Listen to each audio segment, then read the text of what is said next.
بسم اللہ الرحمن الرحیم۔ السلام علیکم دوستو، آج میں پھر آپ سے مخاطب ہوں ایک اہم مسئلے پہ، اور بہت زیادہ یہ ڈسکس ہو رہا ہے کہ صدارتی نظام پر غور کیا جا رہا ہے، اور کوئی دستاویز بھی تیار کر لی گئی ہے جس میں تجاویز ہیں، سفارشات ہیں، کنفرم تو نہیں ہے لیکن سوشل میڈیا پہ چل رہا ہے۔ البتہ صدارتی نظام کے اوپر غور کی بات کنفرم ہے، اور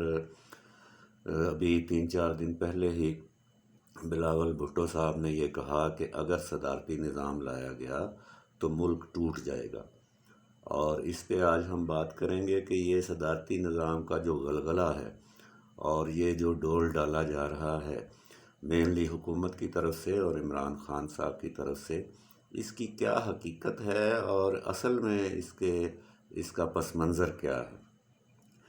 تو بات یہ ہے کہ نیا جال لائے ہیں شکاری پرانے، اور نئی بوتل میں وہی پرانی شراب ہے۔ ہمارے ہاں یہ جو تیسری دنیا کی حکومتیں ہوتی ہیں، جیسے مودی انڈیا میں کر رہا ہے، اب انڈیا کے جو مسائل ہیں، سماجی مسائل ہیں، ان کے حل میں مودی مکمل طور پر ناکام ہے، اور دوسری ٹرم وہ حکومت کر رہا ہے، لیکن سماجی مسائل جو ہیں وہ مزید سنگین ہوئے ہیں۔ اسی لیے وہ ہمیشہ جنگی جنون کو اور توسیع پسندانہ عزائم کو ہوا دیتا ہے، اور جیسے کشمیر کا مسئلہ اس نے بنایا یک طرفہ ایک قدم اٹھا کے، اسی طرح پاکستان بھی تیسری دنیا کا ملک ہے، اور ابھی جو ہمارے معاشی مسائل ہیں اور سماجی مسائل ہیں وہ چونکہ موجودہ حکومت بالکل ناکام ہو گئی ہے ان کو حل کرنے میں، تو اب یہ ہتھ کنڈا ہوتا ہے کہ کوئی ایسا شوشہ کھڑا کر دو اپنے ملک کے عوام کے سامنے کہ وہ اپنے مسائل بھول جائیں۔ اب پاکستانی عوام یہ بھول جائیں کہ مہنگائی جو ہے وہ بھنگڑے ڈال رہی ہے، پاکستانی عوام یہ بھول جائیں کہ ہمیں گیس میسر نہیں ہے گھر میں چائے کا کپ بھی بنانے کے لیے،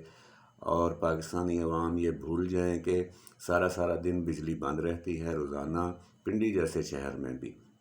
جو کہ جڑواں شہر ہے اسلام آباد کا، اور پاکستانی عوام بھول جائیں کہ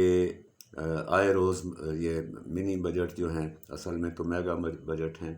یہ لائے جاتے ہیں، آئے روز نئے طریقے ڈھونڈے جاتے ہیں ٹیکس لگانے کے، اور آئے روز ابھی میں مثال آپ کو دیتا ہوں کہ کل میں نے رس لیے اسی دکان سے، وہ 60 روپے پاؤ، یعنی 6 چوکے 24، 240 روپے کلو،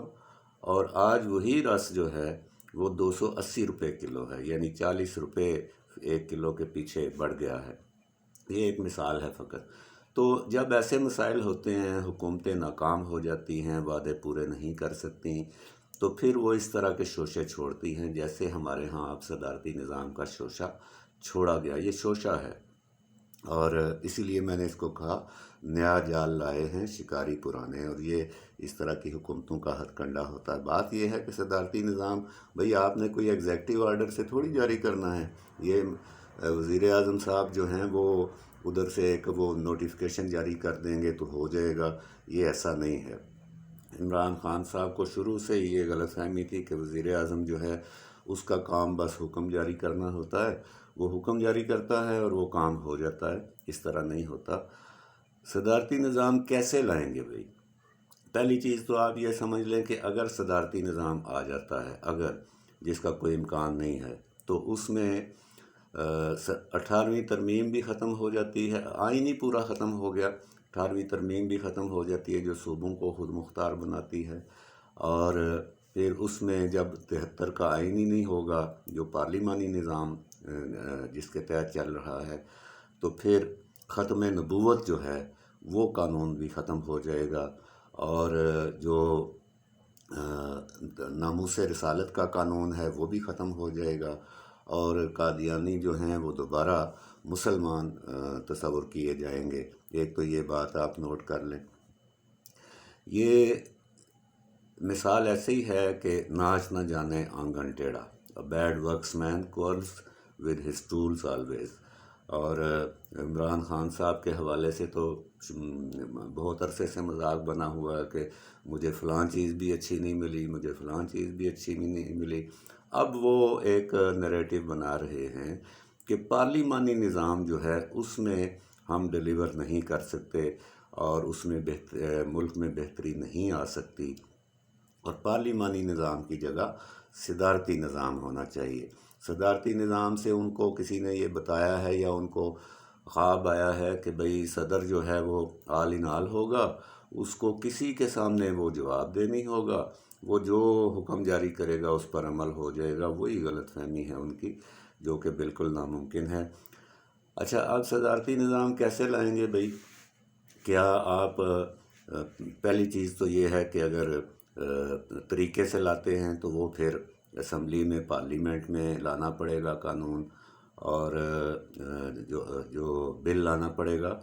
اور اپوزیشن کو ساتھ ملانا پڑے گا، 2/3 سے زائد اکثریت لانی پڑے گی۔ وہ آپ کہاں سے لائیں گے؟ آپ تو اپوزیشن لیڈروں سے بات ہی نہیں کرنا گوارا کرتے،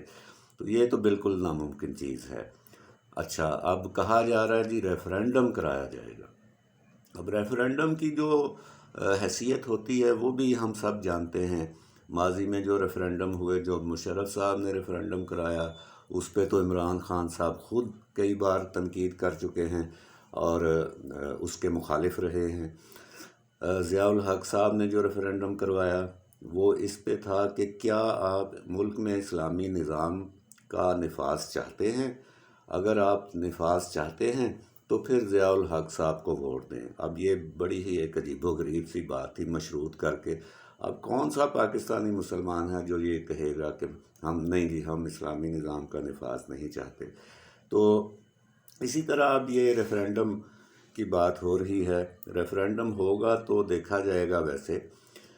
کیونکہ ریفرینڈم پھر ملک گیر ہوگا، اور وہ بھی کوئی سیدھی کھیر نہیں ہوگی اس حکومت کے لیے۔ اور ریفرینڈم میں پورے ملک نے ووٹ ڈالنے ہیں، تو کیا آپ کو نہیں پتہ، خود آپ کو اور خود آپ کے جو سرپرست ہیں ان کو یہ نہیں پتہ کہ 3 صوبے جو ہیں وہ مرکز گریز ایک رکھتے ہیں، رائے رکھتے ہیں اور رویہ رکھتے ہیں؟ سندھ، بلوچستان، KPK یہ ہمیشہ سے مرکز گریز نہیں رہے کیا آپ کو نہیں پتہ؟ تو وہاں سے آپ کو اس ریفرینڈم میں ووٹ ملیں گے کہ صدارتی نظام لایا جائے۔ اس سے زیادہ خام خیالی اور بے وقوفی کی بات اور کوئی ہو نہیں سکتی، کیونکہ صدارتی نظام میں مرکز مضبوط ہوتا ہے اور صوبے کمزور ہوتے ہیں۔ جیسے یہ ابھی کچھ عرصہ پہلے یہ کہتے رہے ہیں کہ 18ویں ترمیم ختم کرو جی، 18ویں ترمیم ختم کرو جی۔ 18ویں ترمیم صدر زرداری کے دور میں آئی تھی، اور اس ترمیم کے تحت بہت سے محکمے جو ہیں وہ صوبوں کو چلے گئے تھے۔ اب 18ویں ترمیم اس محکموں کا جانا بھی ایک بات ہے، اور پھر چونکہ محکمے چلے گئے تو ان کے وسائل بھی چلے گئے، اور وسائل جو ہیں اب صوبوں کو زیادہ ملتے ہیں، تو اس بات کی بھی تکلیف ہے کہ مرکز میں وہ وسائل مرکز کے پاس کیوں نہیں ہیں، صوبوں کے پاس کیوں چلے گئے؟ اصل میں تو یہ مسئلہ ہے کہ 18ویں ترمیم ختم کرو اور وہ محکمے اور وہ بجٹ واپس مرکز کے پاس آ جائے اور ہم لمبی دہاڑیاں اپنی لگائیں۔ تو اسی لیے یہ صدارتی نظام بھی اسی سلسلے کی کڑی ہے کہ صوبوں سے اختیارات جو ہیں وہ مرکز میں آ جائیں۔ تو اب 3 صوبے تو مرکز گریز رہے ہیں، پیچھے رہ گیا پنجاب، اور پنجاب میں بھی یہ PTI کو لانے کے لیے ایک واحد صوبہ تھا پنجاب، جو کہ مرکز مائل تھا، اور ہماری ایک قومی یکجہتی میں سب سے بڑا کردار بھی پنجاب کا تھا۔ لیکن جب سے یہ PTI کا ڈول ڈالا گیا ہے ہمارے گلے میں، ڈھول ڈالا گیا ہے، یہ ڈھول بجانے کے لیے ہمارے گلے میں ڈالا گیا ہے، تب سے پنجاب میں بھی مرکز سے گریز کی جو کیفیت ہے وہ روز افزوں ہے اور بہت زیادہ سرایت کر چکی ہے۔ اور پنجاب سے ہمارے ایک اہم جو ہمارے دفاع کا ذمہ دار ادارہ ہے، اس کے خلاف بھی جتنی باتیں اب ہو رہی ہیں پہلے کبھی نہیں ہوئیں۔ یعنی اگر آپ یہ ریفرینڈم کروائیں گے صدارتی نظام کا، جس کا صاف مطلب ہے کہ عمران خان صاحب صدر بن کے بیٹھیں گے، تو پنجاب سے بھی اس کی حمایت کا کوئی امکان نہیں ہے۔ لہٰذا اب آگے کی بات یہ ہے کہ آپ اس ریفرینڈم کو یا تو مشروط کریں گے کسی ایسی بات سے جیسے ضیاء الحق صاحب نے کیا، یا پھر آپ اونجا پھیریں گے، جھاڑو پھیریں گے، جیسے آپ نے جولائی 2018 کے الیکشن میں کیا، انجینئرڈ الیکشن۔ اور اسی طرح ریفرینڈم میں بھی آپ اپنی مرضی کے جو نتائج ہیں وہ لائیں گے، تو وہ نتائج جب آپ اپنی مرضی کے لائیں گے تو اسی کے اوپر پھر آپ بلاول بھٹو صاحب کی بات جو ہے وہ ذہن میں لے آئیں کہ اگر صدارتی نظام لایا گیا اور اس طرح کے ریفرینڈم کے ذریعے لایا گیا تو پھر ملک ٹوٹ جائے گا۔ یہ بات یہاں پہ مکمل ہوئی۔ ابھی صدارتی نظام جو ہے اس میں جیسے ہم نے بات کی کہ جو حکومتیں ناکام ہو جاتی ہیں وہ اس طرح کے شوشے چھوڑتی ہیں۔ میری رائے میں یہ صدارتی نظام والا بھی شوشہ اسی لیے چھوڑا گیا ہے کہ پی ٹی آئی کی حکومت بالکل ہر محاذ پہ ناکام ہے،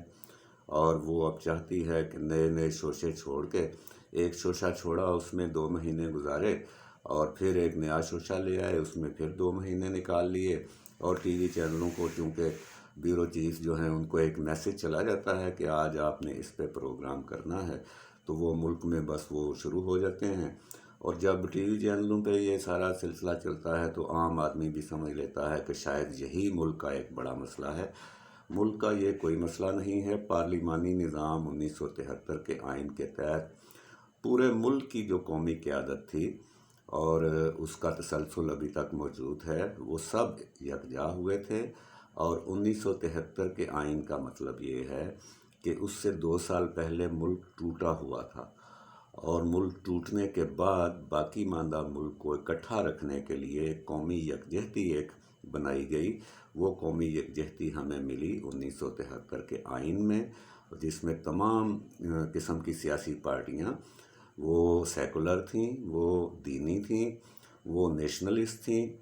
وہ علاقائی تھیں، وہ قومی تھیں، ہر قسم کی پارٹیاں جو ہیں وہ بیٹھیں، اور انہوں نے ساری قومی قیادت اکٹھی ہوئی اور 1973 کا آئین بنا۔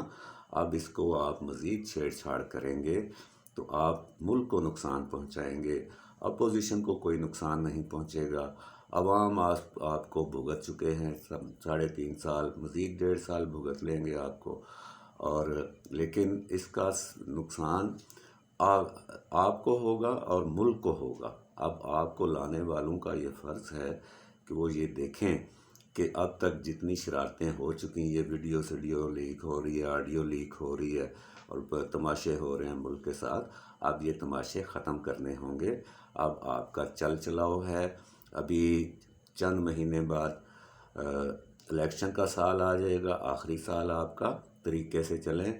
سنجیدگی اختیار کریں تو شاید آپ کا کچھ نام و نشان باقی رہ جائے، ورنہ تاریخ کے صفوں کے اوپر آپ کا نام سیاہ حروف سے لکھا جائے گا، اور آپ کے لانے والوں کو بھی مورد الزام ٹھہرایا جائے گا۔ ہم نے یہ بات یہاں پہ جو ایلیبوریٹ کی ہے، اس کا مقصد وہی ہے جو ہم شروع سے کہتے آئے ہیں کہ ہمارے پاس جھوٹ نہیں ہے، ہمارے پاس ڈرامے بازی نہیں ہے۔ ہم ان لوگوں کے لیے یہ بات کرتے ہیں، سیدھی سیدھی بات، اور جو قیاس جس کی تائید کرتا ہے اور جو ہو سکتا ہے وہ ہم بات کرتے ہیں اپنے ان ناظرین اور سامعین کے لیے جو کہ ڈرامے بازی پہ اور جھوٹ پہ اور پراپیگنڈا پر یقین نہیں رکھتے۔ اور یہ صدارتی نظام کا ڈول جو آپ نے ڈالا ہے، یہ فلم نہیں چلنے والی، اس فلم کو یہیں پہ روک دیں، اور اپنے جو اصل فرائض ہیں آپ کے، ابھی 1.5 سال جو باقی، 1.5 سال بھی بہت مدت ہے، اگر آپ سنجیدگی اختیار کریں، اگر آپ اپنی ذمہ داری محسوس کریں، تماشے کرنا بند کریں، شوشے چھوڑنا بند کریں، اور اپنے کام پر توجہ دیں۔ دعا ہے کہ اللہ تعالیٰ ان کو ہدایت دے، ان کو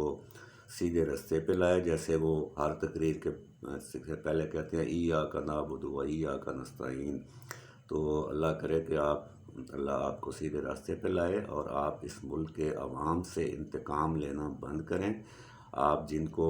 پکڑنے اور جن کا احتساب کرنے کے لیے آئے تھے،